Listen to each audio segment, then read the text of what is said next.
Pro wrestling journalism has a somewhat dubious reputation these days, and deservingly so. However, we should try to remember that there is at least one publication out there that has been revered by both wrestling fans and wrestling insiders alike, with some wrestlers even fondly remembering sharing copies in the locker room and celebrating when they themselves finally made an issue. And so, let's forget about all the less than reputable dirt sheets out there, and instead celebrate the kind of wrestling journalism that really does deserve celebration. Which is what we're about to do, because this is the history of Apter mags.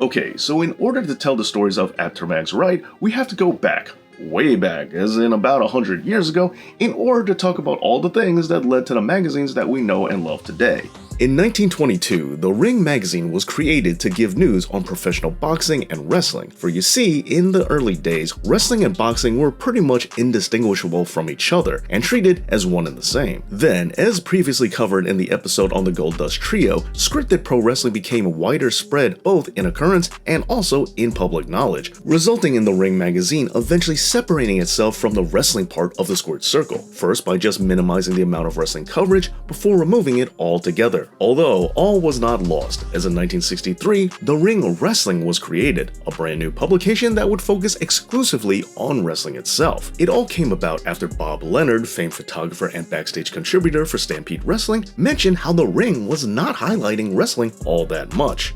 Patreon shout out to Dakari Garman, who is apt to being awesome. Mr. J, who is apt to being cool. Ron Hawthorne, who is apt to being exquisite. Macy Stray, who is apt to ruling. And Harry Flynn, who is apt to getting all the ladies. And a big thank you to the rest of my Patreon supporters. Thank all of you so much. The Ring magazine would continue to be printed until the 1980s, but in 1972, it would merge with the Wrestling News magazine, which was first printed in 1959, as well as other magazines under Kaiser Publications. Although, there is more to this title than just being a part of a bigger conglomerate magazine, as we're not done talking about the original Ring magazine, at least not just yet. Because it's important to note that its founder, Nat Fleischer, decided to give a young 13-year-old neighbor a job as a stock boy who himself was an avid fan of the magazine, and that fan was none other than Stanley Weston, who would grow up to do a lot more for the publication, including painting one of their most famous covers. Following this and a career in the military, Weston would launch several of his own magazines, like The Wrestler, which was printed from 1966 to 2013 out of Ambler, Pennsylvania, and distributed monthly, as well as The Wrestling Review, which was printed from 1959 to 1983, and the quarterly magazine Wrestling USA, which ran for 9 years, with its last issue being distributed in 1993. But as great as these publications were, nothing would ever replace Weston's first love, because in 1989, he would buy The Ring magazine, a whole 52 years later after it gave him his first job. And paying it forward, along the way in 1970, Weston took a liking to an eager young man by the name of Bill Apter, who would wind up doing it all for Weston, writing, taking photos, and serving as editor for some of Weston's publications. However, these titles are distinct, and there are many who would consider them separate from the dirt sheets, because while they did report about professional wrestling, they managed to do so without breaking kayfabe, as Apter mags were working with the industry instead of working against it and trying to expose it. The goal, as Weston saw it, and as one Bill Apter would go on to adapt himself, was to cover pro wrestling no differently than Sports Illustrated covered other sports, treating kayfabe like it was just another athletic contest. And following this mentality, Bill Apter would become the senior editor for Weston's wrestling publications, such as Inside Wrestling, a monthly title out of Ambler, Pennsylvania, which ran from 1968 all the way to 2013. Also, Ben Strong Wrestling, a monthly mag printed out of Rockville, New York that only lasted from 1973 to 1975, as well as the aforementioned The Wrestler magazine. These and other publications involving Bill became affectionately known as Apter mags. But then, in 1979, Liston would create his finest and most famous creation, the Pro Wrestling Illustrated, otherwise known as the PWI, and from its inception, it became the industry's #1 magazine. And as of today, it is currently the oldest English-language professional wrestling magazine still being published. And of course, the PWI is well known for all of their annual awards, such as Wrestler of the Year, Match of the Year, Feud of the Year, and so many more. And they're also recognized as one of the official governing bodies that recognizes what counts as an official world title.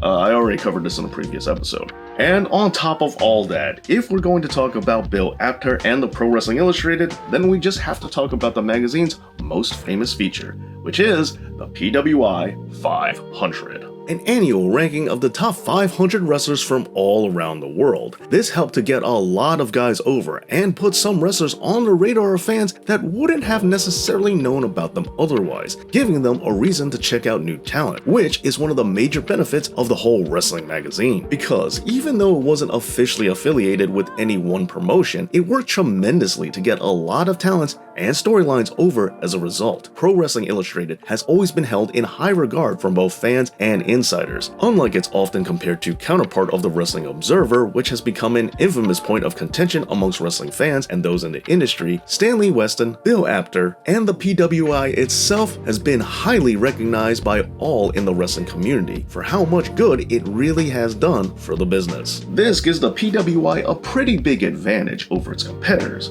because if you're the type of media source that's trying to expose the business, well, a lot of wrestling companies don't want you to do that, and therefore, if they do give you any information, you can't really tell if it's legit or if they're just working you.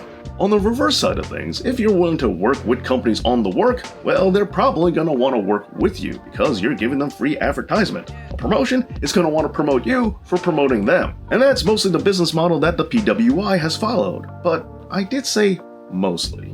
In recent times, the PWI has begun publishing more opinion pieces and behind-the-scenes info. This comes as a direct result of the internet being able to pump out instantaneous results. Waiting for a magazine to print what happened on Monday seems rather pointless when social media will tell you about it as it's happening. And while the PWI does have an online presence as well, they still have to compete with everybody else who does, meaning that they have to distinguish their brand over all the other wrestling news sources. And to do that, they have to provide unique content as well as information that readers want to read, meaning that they have to break from their old traditions and break kayfabe. Oh, and real quick, we should make sure that we're not confusing the PWI with the PWinsider.com, which is a website that was created by Dave Scher, who was a writer for ECW Magazine and World of Wrestling Magazine. But speaking of which, let's go back to Bill Apter and the year 1999. When Bill left the PWI to accept a position with the World of Wrestling Magazine, a title that would fold in 2001. But don't worry, because Bill Apter had no shortage of work, as he also wrote a column for Fighting Spirit Magazine, a publication out of the United Kingdom that launched in 2006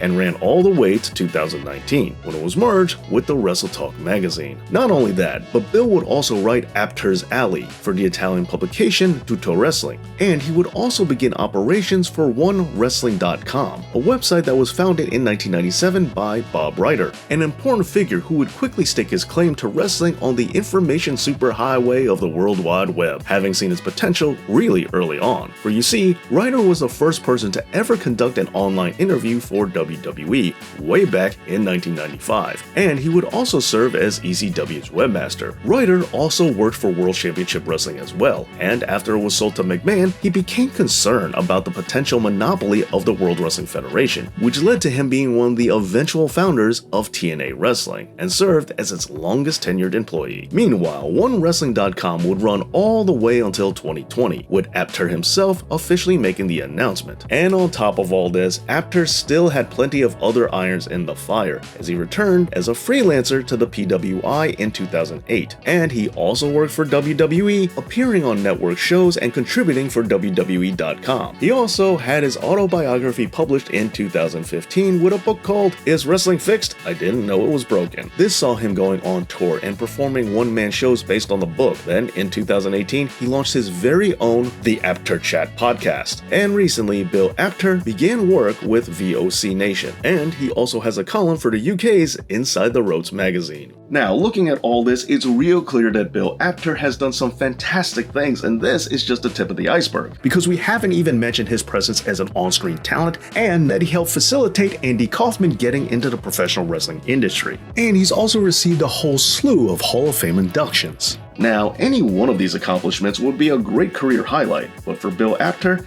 it was just another day in the office.